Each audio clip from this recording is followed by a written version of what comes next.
সকল প্রশংসা মহান আল্লাহ তাআলার জন্য, যিনি অত্যন্ত মেহেরবান। দাজ্জালের ফিতনা যে কতটা ভয়াবহ একটা বিষয় তা এর দ্বারাই অনুমান করা যায় যে স্বয়ং নবী করিম সাল্লাল্লাহু আলাইহিস সাল্লাম এই ফিতনা থেকে আশ্রয় প্রার্থনা করতেন এবং যখন তিনি সাহাবাগণের সম্মুখে এই ফিতনার আলোচনা করতেন তখন তাদের মুখে ভয়ের প্রতিক্রিয়া প্রকাশ পেত। এখন প্রশ্ন হচ্ছে যে দাজ্জালের ফিতনার সেই বিষয়টি কোনটি যেটি সাহাবায়ে কেরামকে ভীত করে তুলেছিল? সেটি কি ভয়াবহ যুদ্ধ নাকি মৃত্যু? কিন্তু সাহাবায়ে কেরাম তো এই বিষয়গুলোকে ভয় পাওয়ার মতো মানুষ ছিলেন না। সেই বিষয়টি হচ্ছে দাজ্জালের ধোঁকা ও প্রতারণা। সেই সময়টি এত ভয়াবহ হবে যে বাস্তব অবস্থাটা আসলে কি হবে তা বোঝা সম্ভব হবে না। মানুষকে বিভ্রান্তকারী নেতার ছড়াছড়ি থাকবে। অপপ্রচারের এই অবস্থা হবে যে মুহূর্তের মধ্যে সত্যকে মিথ্যা ও মিথ্যাকে সত্য বানিয়ে পৃথিবীর আনাচে কানাচে পৌঁছিয়ে দেওয়া হবে। মানবতার শত্রুকে মুক্তিদাতা আর মুক্তিদাতাকে সন্ত্রাসী বলে আখ্যায়িত করা হবে। এই কারণে নবী করিম সাল্লাল্লাহু আলাইহিস সাল্লাম দাজ্জালের ফিতনাকে খোলাখুলিভাবে বর্ণনা করেছেন এবং তার গঠন, আকৃতি ও আত্মপ্রকাশের স্থান পর্যন্ত বর্ণনা করেছেন। কিন্তু দুঃখের বিষয় হচ্ছে সাধারণ মানুষ তো বটেই, বিশিষ্ট আলেম ওলামারাও এই ফিতনার আলোচনা একদম ছেড়ে দিয়েছে। অথচ নবী করিম সাল্লাল্লাহু আলাইহিস সাল্লাম বারবার এই ফিতনার আলোচনা করতেন। তিনি বলতেন, আমি এই বিষয়টি তোমাদেরকে বারবার এই জন্য বলছি যে যাতে তোমরা বিষয়টি ভুলে না যাও, তোমরা বিষয়টি উপলব্ধি করতে পারো, তাতে চিন্তা গবেষণা করো এবং অন্যদের নিকট পৌঁছিয়ে দাও।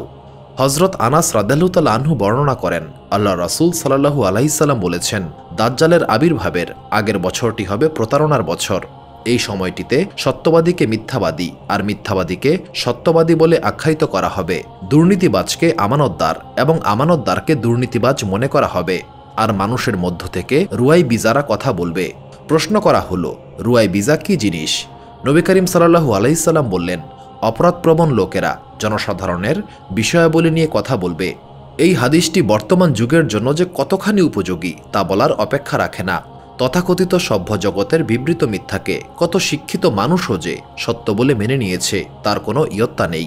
সেই মিথ্যার ফিরিস্তি এতই ব্যাপক ও বিস্তৃত যে যদি তা কাগজে লিপিবদ্ধ করা হয় তাহলে লেখকের জীবন শেষ হয়ে যাবে, কিন্তু সেই মিথ্যার তালিকা শেষ হবে না। আরও এমন কত সত্য রয়েছে যার গায়ে ইনসাফ প্রিয় পশ্চিমা মিডিয়া তাদের প্রতারণার এমন কলঙ্ক লেপে দিয়েছে, জীবন ক্ষয় করে পরিষ্কার করলেও তা বিমোচিত হবে না। হযরত আনাস ইবনে মালিক রাদিয়াল্লাহু তাআলা আনহু বর্ণনা করেন, আল্লাহ রাসূল সাল্লাল্লাহু আলাইহিস সাল্লাম বলেছেন, পৃথিবীতে যত নবী রাসূল প্রেরিত হয়েছেন তাদের প্রত্যেকেই নিজ নিজ উম্মতকে মিথ্যাবাদী কানা দাজ্জাল সম্পর্কে সতর্ক করেছেন। দাজ্জাল অন্ধ হবে এবং তোমাদের রব অবশ্যই অন্ধ নন। দাজ্জালের দুই চোখের মাঝখানে লেখা থাকবে কাফের। হযরত ওমর রাদিয়াল্লাহু তাআলা আনহু বর্ণনা করেছেন, নবী করিম সাল্লাল্লাহু আলাইহিস সাল্লাম বলেছেন, দাজ্জালের ডান চোখ কানা হবে এবং সেটি যেন ফুলে থাকা আঙ্গুরের মতো হবে। হযরত হুযায়ফা রাদিয়াল্লাহু তাআলা আনহু বর্ণনা করেন, আল্লাহ রাসূল সাল্লাল্লাহু আলাইহিস সাল্লাম বলেছেন, দাজ্জালের বাম চোখ কানা হবে, মাথার চুলগুলো হবে ঘন এবং এলোমেলো, তার সঙ্গে জান্নাত ও জাহান্নাম থাকবে, কিন্তু মূলত তার জাহান্নাম হলো জান্নাত এবং জান্নাত হলো জাহান্নাম। মুসলিম শরীফের অপর একটি বর্ণনায় রয়েছে, দাজ্জালের একটি চোখ বসানো থাকবে, অপর চোখ মোটা দানার মতো থাকবে, তার দুই চোখের মাঝখানে কাফিরুন লেখা থাকবে, যেটি লেখাপড়া জানা অজানা সকল মুসলিমই পড়তে পারবে। মুসনাদে আহমদের বর্ণনায় এই কথাও রয়েছে, তার সঙ্গে দুইজন ফেরেশতা থাকবে, তারা দুইজন নবীর আকারে তার হাতে থাকবে। নবী করিম সাল্লাল্লাহু আলাইহিস সাল্লাম বলেছেন, আমি চাইলে উক্ত দুই নবী এবং তাদের পিতাদের নামও বলতে পারবো। তাদের একজন দাজ্জালের ডান দিকে এবং অন্যজন বাম দিকে থাকবে। এটা হবে পরীক্ষা। দাজ্জাল বলবে, আমি কি তোমাদের রব নই?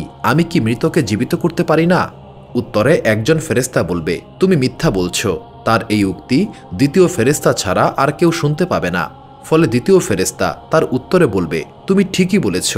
দ্বিতীয় ফেরেশতার এই উক্তি সবাই শুনতে পাবে এবং ধরে নেবে এই ফেরেশতা দাজ্জালকে সত্যায়ন করছে, এবং এটাও হবে একটা পরীক্ষা। দাজ্জাল একজন সুনির্দিষ্ট ব্যক্তি হবে, কারণ হাদিসে সুস্পষ্টভাবে এই বিষয়টি বর্ণনা করা হয়েছে। কাজেই কোনো রাষ্ট্রকে দাজ্জাল মনে করা ঠিক নয়, যেমনটি খাওয়ারেজ ও জাহামিয়া প্রভৃত ভ্রান্ত দলগুলো এটা মনে করে থাকে। কাজী ইয়াজ রাহিমাতুল্লাহ বলেছেন, ইমাম মুসলিম সহ আরও অনেক ইসলামিক স্কলার দাজ্জালের কাহিনীতে এই হাদিসগুলো বর্ণনা করেছেন। এগুলো প্রমাণ করছে দাজ্জালের অস্তিত্ব রয়েছে এবং সে সুনির্দিষ্ট একজন ব্যক্তি হবে।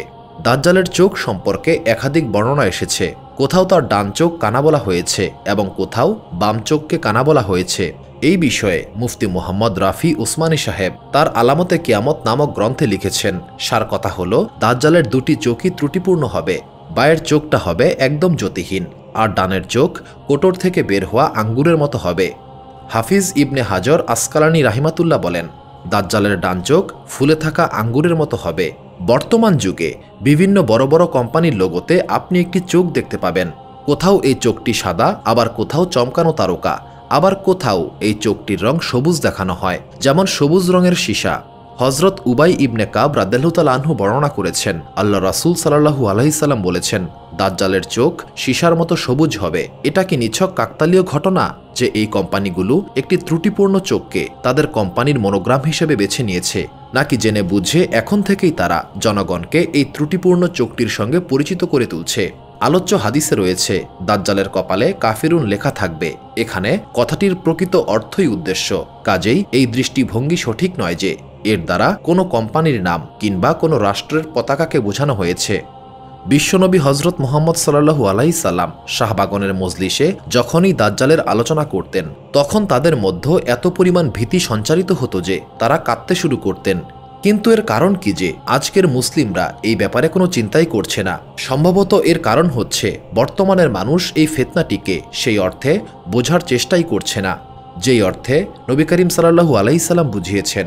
যদি বর্তমান সময়ের কোনো মুসলিম এই হাদিসটি শোনে, দাজ্জালের কাছে খাদ্যের পাহাড় ও পানির নহর থাকবে, তখন সে হাদিসটি এমন অবস্থায় শোনে যে তার পেট পরিপূর্ণ থাকে এবং পানির কোনো অভাব থাকে না।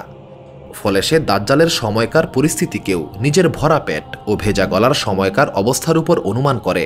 এই হাদিসটি শোনার সময় তার চোখের সামনে এই দৃশ্যটি মোটেও ভাসে না যে তখনকার পরিস্থিতি এমন হবে, দিনের পর দিন, সপ্তাহের পর সপ্তাহ কেটে যাবে, রুটির একটি টুকরাও জুটবে না, অনাহার মানুষকে কাহিল করে তুলবে, পানির অভাবে কণ্ঠনালীতে কাটা বিঁধবে, পানির অভাবে মানুষ হাহাকার করবে। আপনি যখন বাহির থেকে ফিরে ঘরে পা রাখবেন, তখন দেখতে পাবেন আপনার কলিজার টুকরা যে সন্তানটির একটিমাত্র ইঙ্গিতে তার প্রতিটি বাসনা ও দাবি পূরণ হয়ে যেত, আজ আপনার সেই সন্তানের তীব্র পিপাসার কারণে তার জিহ্বাটা বের হয়ে গেছে। কয়েকদিনের অনাহারে তার গোলাপের মতো সুন্দর মুখ থেকে জীবনের সব সৌন্দর্য উজ্জ্বলতা ছিনিয়ে নিয়েছে। এই দৃশ্যটি দেখা মাত্র আপনার অন্তর খা খা করে উঠবে।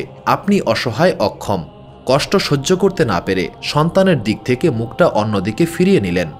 কিন্তু যেই দিকে তাকালেন, ওখানে পড়ে আছে আক্ষেপ ও যন্ত্রণার আরেকখানি প্রতিচ্ছবি, আপনার মা। হ্যাঁ, আপনার মা, সেই মা যিনি আপনাকে ক্ষুধার্ত পেটে কখনো ঘুমাতে দেন নাই, যিনি আপনার ইঙ্গিতে আপনার পিপাসার কথা বুঝে ফেলতেন, যিনি নিজের সমস্ত সুখ আহ্লাদকে আপনার জন্য কোরবান করে দিয়েছিলেন। আজ আপনার সেই মা তার চোখের দৃষ্টিতে হাজারো প্রশ্ন নিয়ে আপনার দিকে তাকিয়ে রয়েছে, এই আশায় যে তার পুত্র আজ এক টুকরো রুটি কোথাও থেকে নিয়ে এসেছে। মায়ের মমতার খাতিরে পুত্র আজ কোথাও থেকে এক ফোঁটা পানি সংগ্রহ করে এনেছে। কিন্তু পুত্রের চেহারা দেখেই মা তার জবাবটা বুঝে নিলেন।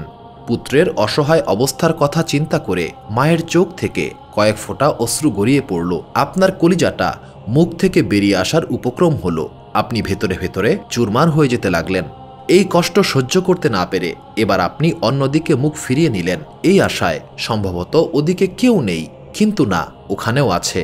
ওখানে একজন পড়ে আছে যিনি আপনার জীবন সঙ্গিনী, জীবন পরীক্ষার প্রতিটি মুহূর্তে যে আপনাকে সাহস জুগিয়েছে।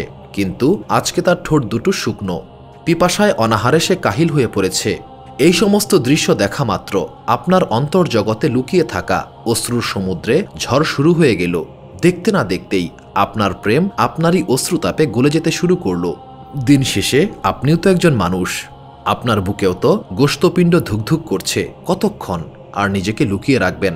যখন সবগুলো জাগতিক অবলম্বন ভেঙে গেল, আশার সব কয়টি প্রদীপ নিভে গেল, এবার আপনার চোখ দুটো আপনার গালকে ভিজিয়ে দিতে শুরু করেছে। সন্তানের স্নেহ, মায়ের মমতা, স্ত্রীর ভালোবাসা সবাই মিলে আপনার হৃদয়টাকে তামার মতো গলিয়ে দিল। কোথাও কোনো আশ্রয় নেই, কোথাও কোনো সহযোগিতা নেই, কেউ নেই আপনার প্রতি সাহায্যের হাত বাড়াবার জন্য। কিভাবে থাকবে? প্রতিটি ঘরে, প্রতিটি দরজায় একই দৃশ্য, কেউ নেই সাহায্য করার, সকলেরই সাহায্য দরকার। ঠিক এমন সময় বাহির থেকে সুস্বাদু খাবারের সুঘ্রাণ এবং পানির কলকল শব্দ কানে ভেসে এলো। আপনি, আপনার পরিবার পরিজন সবাই দৌড়ে বাহিরে গেলেন। মনে হলো কষ্টের দিন বুঝি শেষ হয়ে গেছে। মানুষের এই দুর্দশায় কোনো একজন মসিহ চলে এসেছেন। আগত মসিহ ঘোষণা করছেন, ক্ষুধা পিপাসায় কাতর লোকেরা, এই সুস্বাদু খাবার, এই ঠান্ডা পানি তোমাদের জন্যই নিয়ে এসেছি। এই ঘোষণাটি শোনা মাত্র আপনার পরিবার পরিজন ও নগরীর অন্যান্য মানুষদের আধা জীবন যেন এমনিতেই ফিরে এসেছে। মসিহ আবার এটাও বলতে শুরু করেছে, এই সব কিছুই তোমাদের জন্য, কিন্তু তোমরা কি বিশ্বাস করো যে এই খাবার ও পানির মালিক আমি? তোমরা কি এই সত্যকে স্বীকার করছো যে এই সব বস্তু সামগ্রী আমার অধীনে? দ্বিতীয় এই ঘোষণা শোনার পর খাবার পানির প্রতি অগ্রসর মান আপনার পা কিছুক্ষণের জন্য থমকে গেল। আপনি ভাবতে শুরু করলেন, আপনার স্মৃতি বলল, এই শব্দগুলো তো আমার চেনা মনে হচ্ছে। আপনার মনে পড়ে গেল এই মসিহটাকে। কিন্তু সেই মুহূর্তে পেছন থেকে আপনার সন্তানের তীব্র কান্নার আওয়াজ ভেসে আসতে লাগলো। মায়ের আর্তনাদ আপনার কানে এসে বাজতে লাগলো। আপনার স্ত্রী করুণ আহাজারি করছে। আপনি ছুটে গেলেন। আপনার কলিজার টুকরা সন্তানটি মৃত্যু ও জীবনের মাঝখানে ঝুলে রয়েছে। যদি কয়েক ফোঁটা পানি জুটে যায় তাহলে আপনার সন্তানের জীবনটা বেঁচে যাবে। এখন একদিকে আপনার সন্তান, মা এবং স্ত্রীর ভালোবাসা, এবং অপর দিকে একটি প্রশ্নের উত্তর। একদিকে আনন্দপূর্ণ ঘর, অন্যদিকে বিলাপের আসর। একদিকে আগুন এবং অন্যদিকে মন মাতানো ফুলের বাগান। নিজেকে বিবেক থেকে প্রশ্ন করুন, বিষয়টা কি এতই সহজ যতটা আপনি মনে করছেন? বোধহয় না, বরং তখনকার পরিস্থিতি হয়তো আমি যেমনটা বলেছি তার চেয়েও ভয়াবহ হবে। হজরত ইমরান ইবনে হোসাইন রাদিয়াল্লাহু তাআলা আনহু বর্ণনা করেছেন, আমি আল্লাহ তাআলা রাসূলকে বলতে শুনেছি, আদমের সৃষ্টি থেকে শুরু করে কিয়ামত সংঘটিত হওয়া পর্যন্ত মহান আল্লাহ তাআলার নিকট দাজ্জাল অপেক্ষা বড় ফিতনা আর দ্বিতীয়টি নেই। মুসলিম শরীফে রয়েছে, আদম সৃষ্টি থেকে শুরু করে কিয়ামত সংঘটিত হওয়া পর্যন্ত দাজ্জালের মতো জঘন্য ফিতনা আর দ্বিতীয়টি নেই। হজরত আবু হুরায়রা রাদিয়াল্লাহু তাআলা আনহু থেকে বর্ণিত, আল্লাহ রাসূল সাল্লাল্লাহু আলাইহি সাল্লাম বলেছেন, তোমাদের কেউ যখন নামাজে তাশাহুদ পাঠ করবে তখন সে যেন চারটি বিষয় থেকে মহান আল্লাহ তাআলার নিকট আশ্রয় প্রার্থনা করে। সে বলবে, হে মহান আল্লাহ তাআলা, আমি জাহান্নামের শাস্তি, কবরের শাস্তি, জীবন ও মৃত্যুর ফিতনা এবং দাজ্জালের ফিতনা থেকে তোমার নিকট আশ্রয় প্রার্থনা করছি। দেখুন, একটাবার চিন্তা করুন, আল্লাহ রাসূল সাল্লাল্লাহু আলাইহি সাল্লাম তার উম্মতকে দাজ্জাল থেকে রক্ষা করার জন্য কতই না চিন্তা করতেন যে আমাদেরকে নামাজের মধ্যেও দাজ্জালের ফিতনা থেকে আশ্রয় চাওয়ার দুয়া শিখিয়ে দিয়েছেন। হজরত হুযায়ফা রাদিয়াল্লাহু তাআলা আনহু বলেন, আমি নবী করিম সাল্লাল্লাহু আলাইহি সাল্লামকে বলতে শুনেছি, দাজ্জাল যখন বের হবে তখন তার সঙ্গে পানি ও আগুন থাকবে, কিন্তু মানুষ যাকে আগুন বলে দেখবে সেটিই হবে শীতল পানি, আর যাকে পানি মনে করবে সেটিই হবে ভস্মকারী আগুন। অতএব তোমাদের কেউ যদি দাজ্জালকে দেখতে পায় সে যেন সেই বস্তুটিতে অবতরণ করে যাকে সে আগুন বলে দেখবে, কেননা সেটি হলো সুমিষ্ট পানি। অপর এক হাদিসে দাজ্জালের সঙ্গে রুটি ও গোশতের পাহাড় থাকবে বলে উল্লেখ করা হয়েছে। তার অর্থ হলো, যে মানুষ তার সম্মুখে মাথা নত করবে তার কাছে সম্পদ ও খাদ্যপণ্যের সমারোহ থাকবে। পক্ষান্তরে যে ব্যক্তি তাকে অমান্য করবে তার উপর সব ধরনের অবরোধ আরোপ করা হবে, তার জীবনকে কোণঠাসা ও সংকটাপন্ন করে ফেলা হবে। যেমনটি আমরা বলেছি, দাজ্জালের আবির্ভাবের আগেই তার ফিতনা শুরু হয়ে যাবে। যেমনটি বর্তমানে আফগানিস্তান, সুদান, ইরাকের উপর দাজ্জালি শক্তির অগ্নিবৃষ্টি চলছে। অপরদিকে যারা দাজ্জালি শক্তিগুলোর বশ্যতা স্বীকার করে নিয়েছে তাদের জীবনে ডলারের বৃষ্টি বর্ষিত হচ্ছে। সম্ভবত এখনও মানুষ বুঝতে সক্ষম হচ্ছে না দাজ্জাল পানি নিয়ে কেন যুদ্ধ করবে। পানি তো সব জায়গাতেই পাওয়া যায়। এই বিষয়টি বুঝতে হলে বর্তমান পৃথিবীতে পানির বাস্তবতা বুঝতে হবে। পৃথিবীতে সুপেয় পানির দুটি বড় ভাণ্ডার রয়েছে। একটি হচ্ছে তুষারময় পর্বত, এই ভাণ্ডারের পানির পরিমাণ 28 মিলিয়ন কিউবিক লিটার। দ্বিতীয়টি হচ্ছে পাতাল, এই ভাণ্ডারটির পানির পরিমাণ 8 মিলিয়ন কিউবিক লিটার। এইভাবে পৃথিবীতে বিদ্যমান পানযোগ্য পানির একটি বড় পরিমাণ হল বরফ, যা গলে পৃথিবীর বিভিন্ন নদীর মাধ্যমে মানুষের নিকট পৌঁছে যাচ্ছে। পক্ষান্তরে ভূগর্ভস্থ পানি তার তুলনায় অনেক কম। বরফের এই মজুদ অ্যান্টার্কটিকা ও গ্রিনল্যান্ডে বেশি, আর এই দুটি স্থানের উপর কোনো মুসলিম রাষ্ট্রের অধিকার নেই। বাকি থাকলো ভূগর্ভস্থ পানির মজুদ। এই ক্ষেত্রেও দুই ধরনের অঞ্চল রয়েছে, একটি হচ্ছে সমতল অঞ্চল এবং অপরটি পার্বত্য অঞ্চল।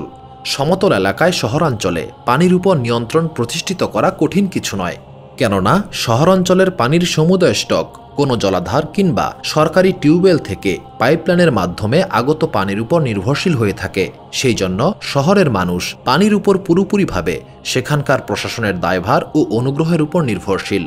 দাজ্জালের ফিতনা গ্রামের তুলনায় শহরের এলাকায় বেশি কঠোর হবে এবং শহরাঞ্চলের বেশিরভাগ নাগরিক উক্ত ফিতনার শিকার হয়ে যাবে।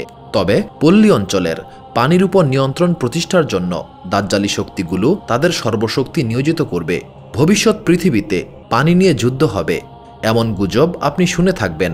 জর্ডান, ফিলিস্তিন, লেবানন ও সিরিয়ার সঙ্গে ইসরায়েলের, ইরাকের সঙ্গে তুরস্কের এবং ভারত, পাকিস্তান ও বাংলাদেশের সঙ্গে পানি নিয়ে বিরোধ চলছে বহুদিন ধরেই।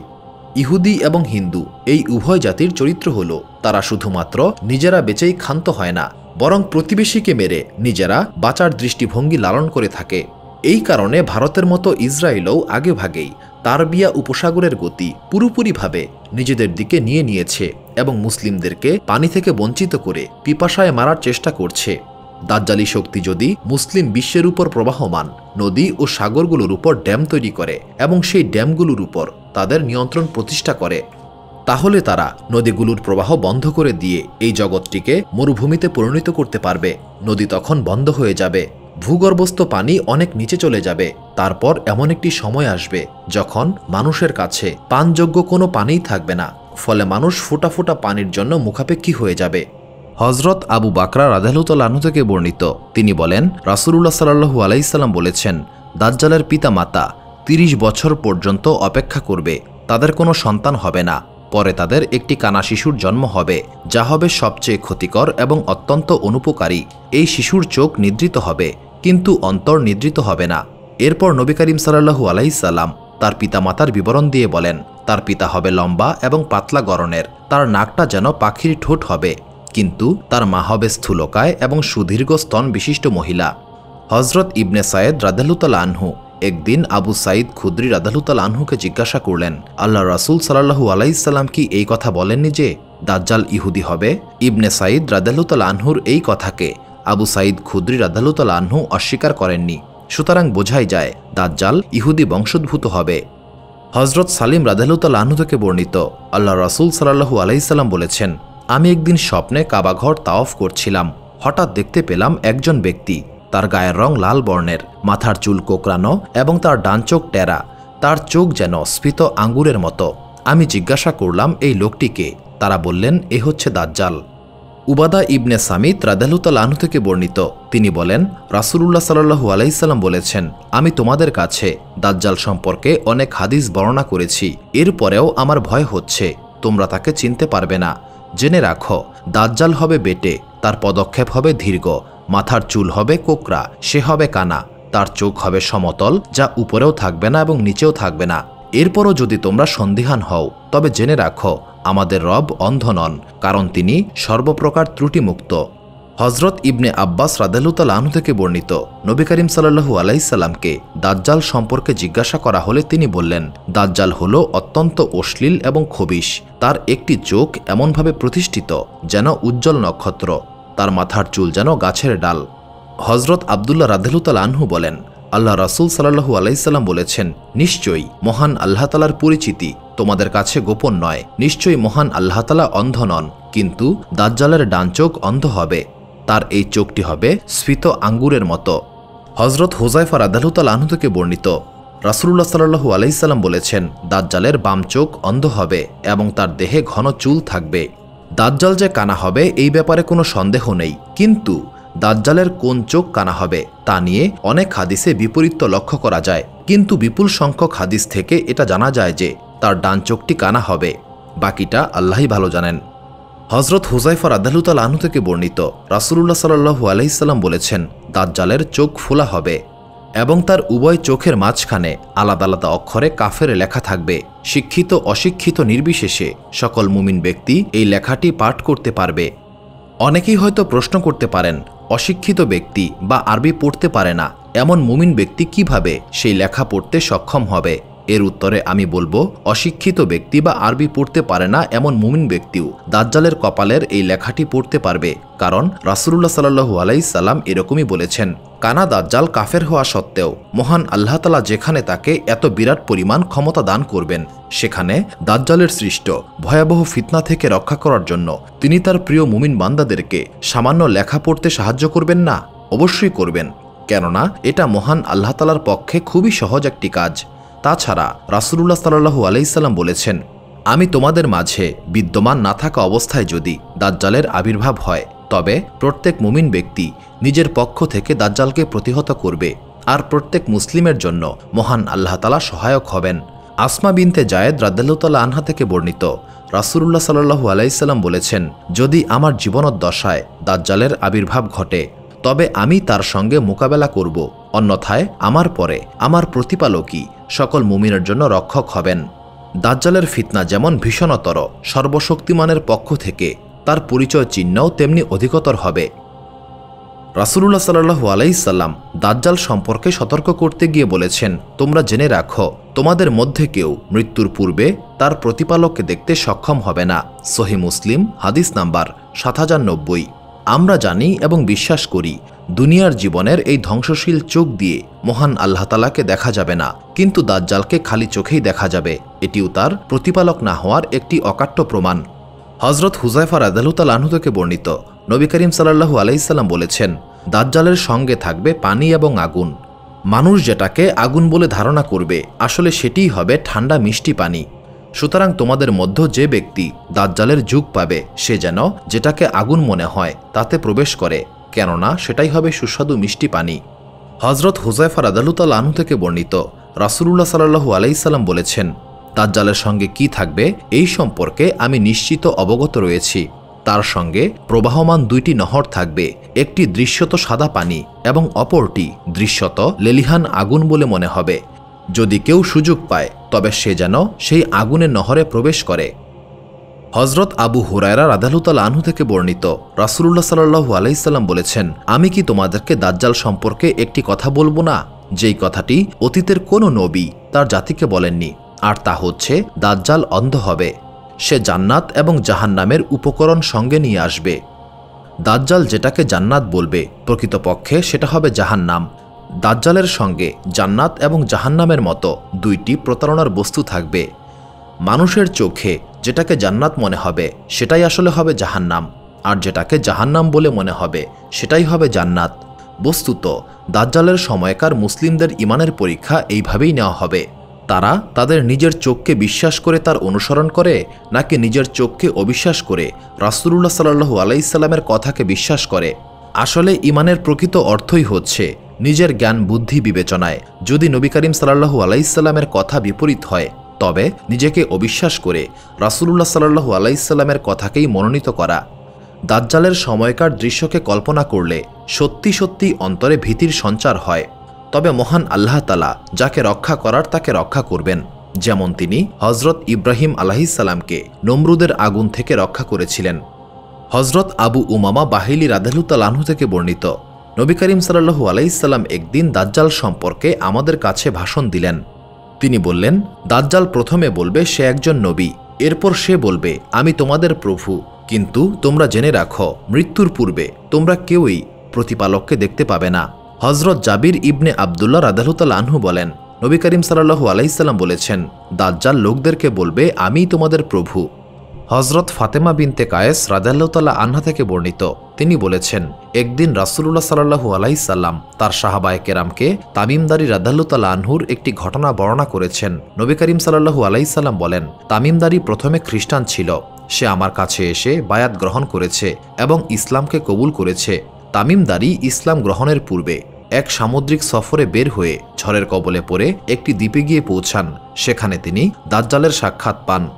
দাজ্জাল তাকে বলল, এখন আমি নিজের সম্পর্কে তোমাদেরকে বলছি, আমি মসিহ দাজ্জাল। অতি সত্বর আমি এখান থেকে বাইরে যাওয়ার অনুমতি পেয়ে যাব। বাইরে গিয়ে আমি সমগ্র ভূপৃষ্ঠ প্রদক্ষিণ করব। 40 দিনের মধ্যে এমন কোনো জনপদ থাকবে না যেখানে আমি প্রবেশ করব না, তবে মক্কা এবং মদিনা এই দুটি স্থানে আমার প্রবেশ নিষিদ্ধ। যখন আমি এই দুইটির কোনো একটিতে প্রবেশের ইচ্ছা করব তখন একদল ফেরেশতা উন্মুক্ত তরবারি হাতে আমাকে এসে বাধা প্রদান করবে। এই দুটি স্থানের সকল রাস্তায় ফেরেশতারা পাহারা দেবে। হযরত আবু হুরায়রা রাদিয়াল্লাহু তাআলা আনহু থেকে বর্ণিত, নবী করিম সাল্লাল্লাহু আলাইহি সাল্লাম বলেছেন, দাজ্জাল একটি সাদা বর্ণের গাধায় সোয়ার হয়ে বের হবে, যার উভয় কানের মধ্যবর্তী দূরত্ব হবে 70 হাত। হযরত জাবির ইবনে আব্দুল্লাহ রাদিয়াল্লাহু তাআলা আনহু বলেন, নবী করিম সাল্লাল্লাহু আলাইহি সাল্লাম বলেছেন, দাজ্জাল একটি গাধায় চড়ে ভ্রমণ করবে, যার উভয় কানের মধ্যবর্তী দূরত্ব হবে 40 হাত। দাজ্জালের বাহন হবে একটি গাধা, যার রং হবে সাদা। এটির উভয় কানের মধ্যবর্তী দূরত্ব হবে 70 হাত বা 40 হাত। অনেকের মতেই এটা কোনো বিমানও হতে পারে, যাতে করে সে সারা পৃথিবীতে ভ্রমণ করবে। হজরত আনাস রাদিয়াল্লাহু তাআলা আনহু থেকে বর্ণিত, নবী করিম সাল্লাল্লাহু আলাইহি সাল্লাম বলেছেন, মক্কা এবং মদিনা ব্যতীত পৃথিবীর সমস্ত শহরেই দাজ্জাল প্রবেশ করতে পারবে, তবে মক্কা এবং মদিনায় প্রবেশ করতে পারবে না, কারণ এই দুটি শহরের প্রতিটি রাস্তায় ফেরেশতারা সারিবদ্ধভাবে দাঁড়িয়ে পাহারা দেবে। অবশেষে দাজ্জাল মদিনার নিকটবর্তী এক স্থানে অবতরণ করবে। তখন মদিনায় 3 বার ভূমিকম্প হবে, যার ফলে প্রত্যেক মুনাফিক ও কাফের মদিনা থেকে বের হয়ে তার কাছে চলে যাবে। হজরত আনাস রাদিয়াল্লাহু তাআলা আনহু থেকে বর্ণিত অন্য একটি হাদিসে এর সঙ্গে আরও রয়েছে যে, দাজ্জাল এসে জুরফের এক অনুর্বর ভূমিতে অবতরণ করবে এবং সেখানেই তার শিবির স্থাপন করবে, যার ফলে প্রত্যেক মুনাফিক পুরুষ এবং মহিলা তার কাছে চলে যাবে। ফেরেশতাদের প্রতিরোধের কারণে দাজ্জাল মক্কা ও মদিনায় প্রবেশ করতে পারবে না, কিন্তু সে মদিনার নিকটবর্তী এক স্থানে ঘাঁটি স্থাপন করবে। এই সময় মদিনাতে 3টি ভূমিকম্প সংঘটিত হবে। হজরত নওয়াজ ইবনে সামান রাদিয়াল্লাহু তাআলা আনহু থেকে বর্ণিত, রাসূলুল্লাহ সাল্লাল্লাহু আলাইহি সাল্লাম বলেন, দাজ্জাল ডানে এবং বামে বিপর্যয় সৃষ্টি করবে। হে আল্লাহ তাআলার বান্দারা, তোমরা তখন ঈমানের উপর অটল থাকবে। আমরা জিজ্ঞাসা করলাম, হে আল্লাহ তাআলার রাসূল সাল্লাল্লাহু আলাইহি সাল্লাম, দাজ্জাল পৃথিবীতে কতদিন যাবৎ অবস্থান করবে? উত্তরে রাসূলুল্লাহ সাল্লাল্লাহু আলাইহি সাল্লাম বললেন, 40 দিন পর্যন্ত। প্রথম দিনটি 1 বছরের সমান, দ্বিতীয় দিন 1 মাসের সমান এবং তৃতীয় দিন 1 সপ্তাহের সমান। অবশিষ্ট দিনগুলো তোমাদের দিনসমূহের মতোই হবে। তখন আমরা জিজ্ঞাসা করলাম, হে আল্লাহ তাআলার রাসূল সাল্লাল্লাহু আলাইহি সাল্লাম, যে দিনটা 1 বছরের সমান হবে, তখন এক দিনের নামাজ আমাদের জন্য কি যথেষ্ট হবে? জবাবে রাসূলুল্লাহ সাল্লাল্লাহু আলাইহি সাল্লাম বললেন, তখন তোমরা এখনকার দিন হিসেব করে সে দিনের পরিমাণ নির্ধারণ করবে। আমরা বললাম, হে আল্লাহ তাআলার রাসূল, দাজ্জাল পৃথিবীতে কেমনভাবে চলবে? উত্তরে রাসূলুল্লাহ সাল্লাল্লাহু আলাইহি সাল্লাম বললেন, বাতাসে পরিচালিত মেঘের মতো। সে এক সম্প্রদায়ের নিকটে এসে তাদেরকে কুফুরির দিকে আহ্বান করবে। সেই সম্প্রদায় দাজ্জালের উপর ঈমান আনয়ন করবে এবং তার ডাকে সাড়া দেবে। এরপর সে আকাশকে হুকুম করবে, আকাশ বৃষ্টি বর্ষণ করবে এবং ভূমিকে নির্দেশ দেবে, ভূমি গাছপালা ও শস্য উদ্গীরণ করবে। এরপর সন্ধ্যায় তাদের গবাদি পশুগুলো পূর্বের তুলনায় অধিক পরিমাণে লম্বা কুজ, প্রশস্ত স্তন এবং উদরপূর্ণ অবস্থায় তাদের নিকটে ফিরে আসবে। এরপর দাজ্জাল অন্য এক সম্প্রদায়ের কাছে আসবে এবং তাদেরকে কুফুরির দিকে আহ্বান করবে। সেই সম্প্রদায় দাজ্জালের কথাকে উপেক্ষা করবে, ফলে দাজ্জাল তাদের নিকট থেকে ফিরে যাবে। অমনি তাদের মাঝে দুর্ভিক্ষ এবং পানির অভাব দেখা দেবে। তাদের হাতে ধন সম্পদ বলে কিছুই থাকবে না। তখন দাজ্জাল এক পতিত স্থান অতিক্রমকালে তাকে সম্বোধন করে বলবে, তুমি তোমার গুপ্তধনসমূহ বের করে দাও। তখন জমিনের সমগ্র ধনভাণ্ডার বের হয়ে আসবে এবং দাজ্জালের চারপাশে একত্রিত হবে, যেমন মৌমাছি তাদের সর্দারের চারপাশে একত্রিত হয়। এরপর দাজ্জাল একজন যুবককে ডেকে আনবে এবং তাকে তরবারি দিয়ে 2 টুকরা করবে এবং 2টি টুকরা 2 দিকে নিক্ষেপ করবে। এরপর আবার ডাক দিলে সেই বিচ্ছিন্ন টুকরা 2টি একত্রিত হয়ে যাবে এবং সেই লোকটি জীবিত হয়ে যাবে। দাজ্জাল এই সমস্ত কাণ্ডকীর্তি করতে থাকবে। হজরত আসমা বিনতে ইয়াজিদ রাদিয়াল্লাহু তাআলা আনহা থেকে বর্ণিত, রাসূলুল্লাহ সাল্লাল্লাহু আলাইহি সাল্লাম বলেছেন, দাজ্জাল সম্পর্কিত মারাত্মক বিপদ হচ্ছে, সে একজন গ্রাম্য লোকের নিকটে এসে বলবে, আমি যদি তোমার মৃত উটকে জীবিত করে দেই, তাহলে কি তুমি আমাকে তোমার রব বলে বিশ্বাস করবে? উক্ত ব্যক্তি বলবে, অবশ্যই বিশ্বাস করব। এরপর শয়তান ও জিনসমূহ ওই লোকের উটগুলোর চেয়েও সুন্দর স্তন বিশিষ্ট ও মোটা তাজা উটের রূপ গ্রহণ করে উপস্থিত হবে। মাতৃহারা ও পিতৃহারা লোকের কাছে দাজ্জাল এসে বলবে, আমি যদি তোমার পিতা ও মাতাকে জীবিত করে দেই, তবে তুমি কি বিশ্বাস করবে আমি তোমার রব? তারা বলবে, অবশ্যই বিশ্বাস করব। এরপর শয়তান এবং জিনেরা উক্ত ব্যক্তির পিতা এবং মাতার রূপ ধারণ করবে। হজরত আবু হুরায়রা রাদিয়াল্লাহু তাআলা আনহু থেকে বর্ণিত, নবী করিম সাল্লাল্লাহু আলাইহি সাল্লাম বলেছেন, দাজ্জাল পূর্ব দিক থেকে আগমন করে মদিনায় প্রবেশ করতে চাইবে, এমনকি সে উহুদ পাহাড় পর্যন্ত পৌঁছে যাবে। এরপর ফেরেশতারা তার গতি সিরিয়ার দিকে ঘুরিয়ে দেবেন এবং সেখানেই সে ধ্বংস হয়ে যাবে। নওয়াজ ইবনে সামান রাদিয়াল্লাহু তাআলা আনহু থেকে বর্ণিত, রাসূলুল্লাহ সাল্লাল্লাহু আলাইহি সাল্লাম বলেছেন, মহান আল্লাহ তাআলা দাজ্জালকে ধ্বংস করার জন্য ঈসা ইবনে মারিয়াম আলাইহিস সালামকে প্রেরণ করবেন। তিনি 2 জন ফেরেশতার কাঁধের উপর ভর দিয়ে দামেশকে অবতরণ করবেন। যখন তিনি তার মাথা ঝুঁকাবেন, তখন বিন্দু বিন্দু ঘাম তার শরীর থেকে গড়িয়ে পড়বে। তিনি যে কাফেরের নিকটে যাবেন, সেই কাফের তার শ্বাস প্রশ্বাসের কারণে ধ্বংস হয়ে যাবে। তার দৃষ্টি যতদূর পর্যন্ত যাবে তার শ্বাসও ততদূর পর্যন্ত পৌঁছাবে। তিনি দাজ্জালকে তালাশ করতে থাকবেন। অবশেষে হজরত ঈসা ইবনে মারিয়াম আলাইহিসসালাম লুদ নামক স্থানে গিয়ে দাজ্জালকে পাকড়াও করবেন এবং দাজ্জালকে হত্যা করবেন। দাজ্জাল হবে একজন ব্যক্তি, সহিহ হাদিস সমূহ থেকে এটা বোঝাই যায়। আল্লামা ইবনে কাসির রাহিমাতুল্লাহ তার আল বিদায়া ওয়ান নিহায়া গ্রন্থে লিখেছেন, দাজ্জাল প্রথমে একজন অত্যাচারী রাজা হিসেবে আত্মপ্রকাশ করবে, এরপর সে নিজেকে নবী হিসেবে দাবি করবে এবং সর্বশেষে নিজেকে রব বলে দাবি করবে। তার অনুসারীদের মধ্যে ৭০,০০০ হবে ইহুদি, যারা অস্ত্রে সজ্জিত থাকবে। দাজ্জাল শহরের পর শহর, এলাকার পর এলাকা, দুর্গের পর দুর্গ এবং দেশের পর দেশ জয় করতে থাকবে। তখন মক্কা এবং মদিনা ছাড়া আর কিছুই অবশিষ্ট থাকবে না। বর্তমান সময়ে এক শ্রেণীর লোক দাজ্জালের আগমনকে অস্বীকার করে। তারা দাজ্জালকে ব্যক্তি হিসেবে না নিয়ে দাজ্জালিয়াত হিসেবে গ্রহণ করেছে এবং দাজ্জাল সম্পর্কিত হাদিসগুলোর নানারকম ব্যাখ্যা দাঁড় করিয়েছে। এই সম্পর্কে বিতর্কে না গিয়ে আমি এখানে একটি হাদিস উল্লেখ করাকেই যথেষ্ট মনে করছি। হাদিসটি হচ্ছে হজরত আব্বাস রাদিয়াল্লাহু তাআলা আনহু থেকে বর্ণিত। তিনি বলেছেন, হজরত উমর রাদিয়াল্লাহু তাআলা আনহু আমাদেরকে লক্ষ্য করে একটি খুতবা দিলেন। খুতবায় তিনি বললেন, হে লোক সকল, এই উম্মতের মধ্যে এমন এক সম্প্রদায়ের জন্ম হবে যারা পাথর নিক্ষেপ করে হত্যা করাকে প্রত্যাখ্যান করবে, দাজ্জালের আগমন অস্বীকার করবে, পশ্চিম দিক থেকে সূর্যোদয়কে মিথ্যা বলবে, কবরের আজাব, পরকালের সাফায়াত ও সুপারিশ করা এবং কয়লা কালো হওয়ার পর একদল লোককে জাহান্নাম থেকে বের করে আনার ব্যাপারটি অস্বীকার করবে। হজরত ঈসা আলাইহিসসালাম দাজ্জালকে লুদ প্রান্তরে হত্যা করবেন এবং তিনি দাজ্জালের অনুসারীদেরকে কাউকেই জীবিত ছাড়বেন না। এই সম্পর্কে জাবের ইবনে আবদুল্লাহ রাদিয়াল্লাহু তাআলা আনহু থেকে বর্ণিত। নবী করিম সাল্লাল্লাহু আলাইহি সাল্লাম সূত্রে মুসনাদে আহমদের এক হাদিসে বলা হয়েছে, মুসলিমরা সিরিয়ার দুখান পাহাড়ে আত্মগোপন করবে এবং দাজ্জাল সেখানে এসে তাদেরকে অবরোধ করবে। এই অবরোধ তীব্রতর হবে এবং মুসলিমরা সীমাহীন দুর্দশা ভোগ করবে। তখন ঈসা ইবনে মারিয়াম আলাইহিসসালাম অবতরণ করবেন এবং ভোরবেলা মুসলিমদেরকে আহ্বান করে বলবেন, হে লোক সকল, সেটা কোন জিনিস যেটা তোমাদেরকে এই মিথ্যাবাদীর সঙ্গে যুদ্ধ করতে বিরত রেখেছে? তখন মুসলিমরা বের হবে এবং ঈসা ইবনে মারিয়াম আলাইহিসসালামকে তাদের সঙ্গে পাবে। ইতিমধ্যে নামাজের সময় হয়ে যাবে। তখন মুসলিমরা ঈসা ইবনে মারিয়াম আলাইহিসসালামকে নামাজের ইমামতি করার জন্য আহ্বান করবে, কিন্তু তিনি বলবেন, তোমাদের ইমামই তোমাদের নামাজ পড়াক। তখন মুসলিমদের ইমাম হিসেবে মাহুদী আলাইহিসসালাম ফজরের নামাজ পড়াবেন এবং নামাজ শেষ করে দাজ্জালের সঙ্গে যুদ্ধ হবে। যখন দাজ্জাল হজরত ঈসা ইবনে মারিয়াম আলাইহিসসালামকে দেখতে পাবে, তখন সে পানিতে লবণের গলে যাওয়ার মতো গলে যাবে। হজরত ঈসা আলাইহিসসালাম তাকে হত্যা করবেন এবং তিনি তার অনুসারীদেরকে কাউকেই জীবিত ছাড়বেন না। হজরত ফাতেমা বিনতে কায়েস রাদিয়াল্লাহু তাআলা আনহা থেকে বর্ণিত, তিনি বলেছেন, আমি একদিন মসজিদে গমন করে নবী করিম সাল্লাল্লাহু আলাইহি সাল্লামের সঙ্গে নামাজ আদায় করলাম। আমি মহিলাদের কাতারেই ছিলাম। নামাজ শেষ করে নবী করিম সাল্লাল্লাহু আলাইহি সাল্লাম মিম্বরে উঠে বসলেন। তিনি প্রথমেই বললেন, প্রত্যেকেই যেন আপন আপন জায়গায় বসে থাকে। এরপর তিনি বললেন, তোমরা কি জানো আমি কেন তোমাদেরকে একত্রিত করেছি? সাহাবীগণ বললেন, এই ব্যাপারে মহান আল্লাহ তাআলা এবং তার রাসূলই ভালো জানেন।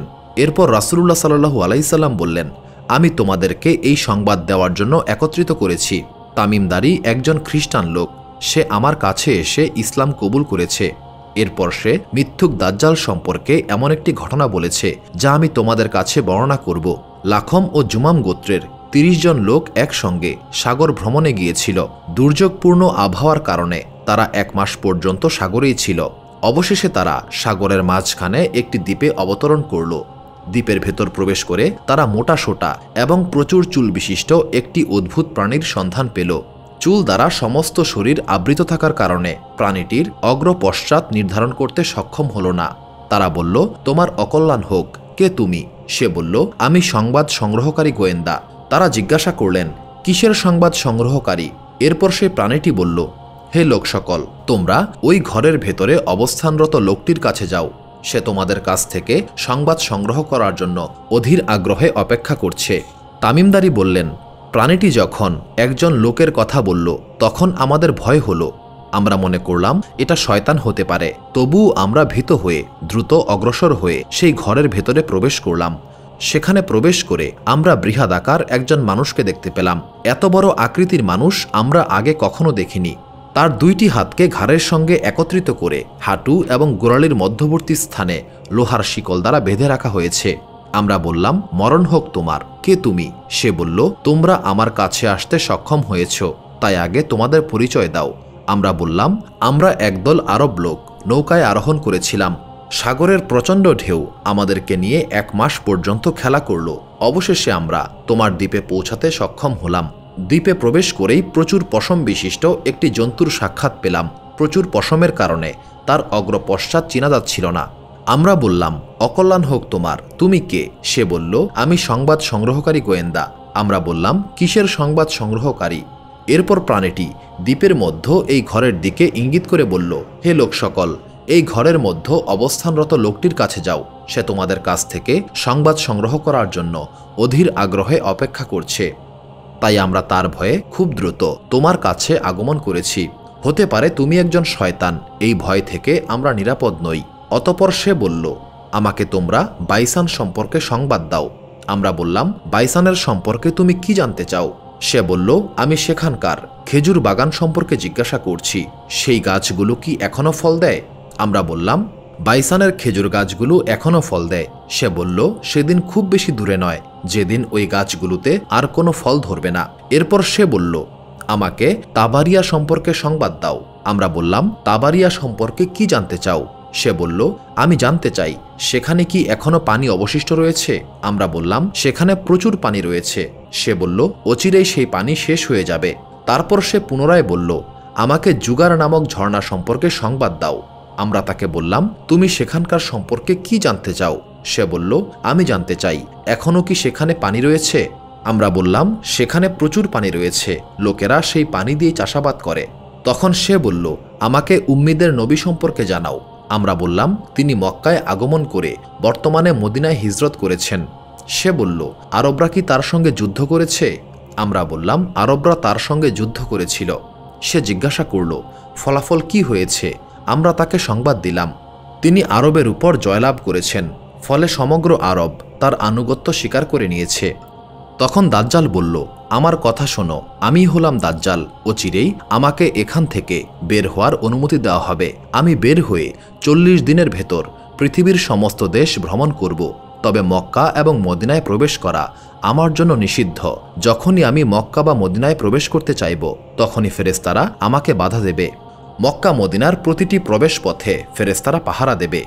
এই সুদীর্ঘ হাদিসের বর্ণনাকারী ফাতেমা বিনতে কায়েস রাদিয়াল্লাহু তাআলা আনহা বলেন, তখন নবী করিম সাল্লাল্লাহু আলাইহি সাল্লাম হাতের লাঠি দিয়ে মিম্বরে আঘাত করতে করতে বললেন, এটাই মদিনা, এটাই মদিনা, এটাই মদিনা, অর্থাৎ এখানে দাজ্জাল আসতে পারবে না।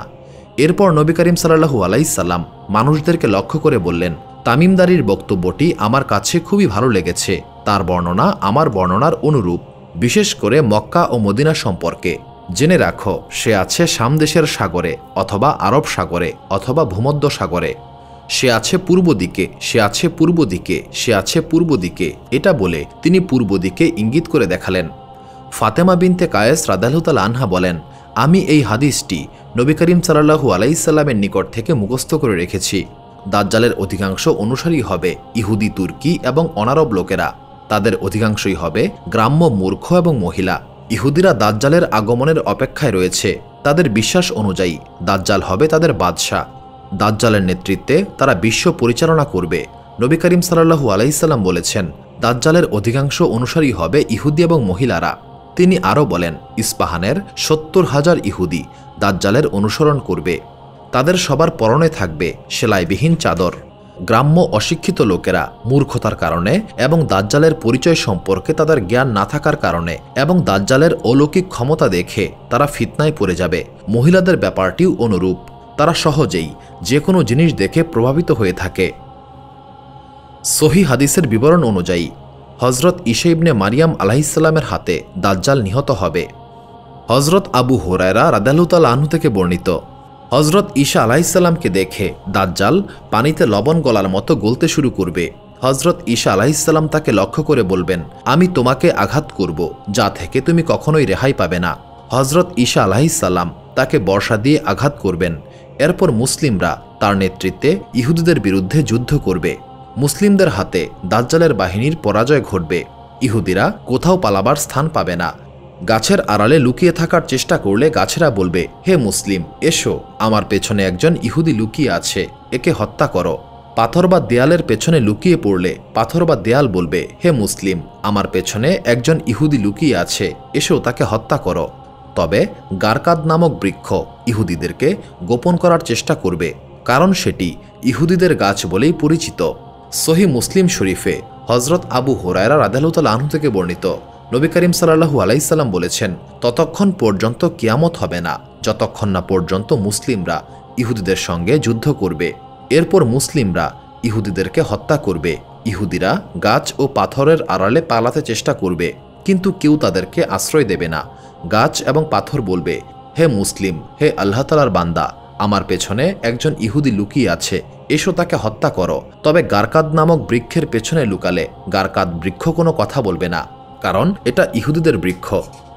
সুপ্রিয় দর্শক মণ্ডলী, প্রতিদিন নতুন নতুন ভিডিও পেতে আমাদের চ্যানেলটি অবশ্যই সাবস্ক্রাইব করুন এবং পাশে থাকা বেল আইকনটি প্রেস করতে অবশ্যই ভুলবেন না, এবং সেই সাথে আপনার যে কোনো মতামত আমাদের জানাতে আমাদের ভিডিওতে অবশ্যই কমেন্ট করুন। আশা করি আপনারা সবাই ভালো থাকবেন এবং সুস্থ থাকবেন। আসসালামু আলাইকুম।